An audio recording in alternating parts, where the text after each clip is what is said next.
السلام عليكم حبايبي، عاملين ايه؟ يا رب تكونوا بخير وعلى احسن حال. تعالوا بقى النهارده نعمل حبه كبده كده اسكندراني مع حبه مكرونه كده، ايه حلوين من اللي يستاهلوا بقكم. هنا انا جبت حله وحطيت فيها بصلايه وحبه زيت وشوحت البصلايه لحد ما ما اتشوحت يعني شويه، وقمت نازله عليها بعصير طماطم وطماطم كنت ضربها في الخلاط. هقلبها تقليبه، وهنزل عليها بالملح والفلفل وكمون، وهسيبها مع نفسها تتسبك تسبيكه كده، نص تسبيكة، وهقوم نازلة بالمكرونة بتاعتي. تمام كده. لو وصلتوا لهنا عايزاكم تعملوا لي لايك وكومنت واشتراك في قناتي مطبخ نولي لو انتوا لسه ما اشتركتوش يعني. فعلوا لي القناة وعلوها لي شوية يا جماعة، عايزة الريج يعلى شوية. المهم هنا هنزل بالمكرونة بتاعتي وهديها تقليبة.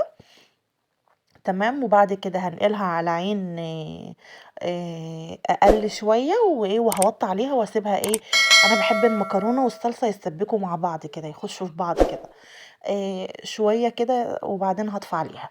هنا بقى هجيب طاسه هحط فيها حبه زيت، وهستنى الزيت لما يسخن، وبعدين هنزل بالكبده بتاعتي. هديها تشويحه لحد ما لونها يتغير. تمام. وبعدين هنزل بحبه خل. وبعد ما انزل بالخل هنزل عليها الاخضر والحباش. الحباش ده يا جماعه انا بجيبه من عند الراجل و...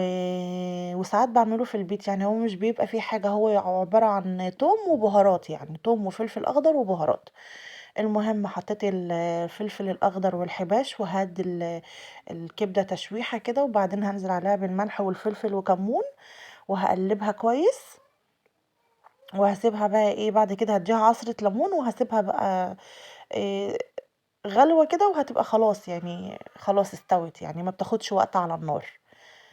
تمام كده.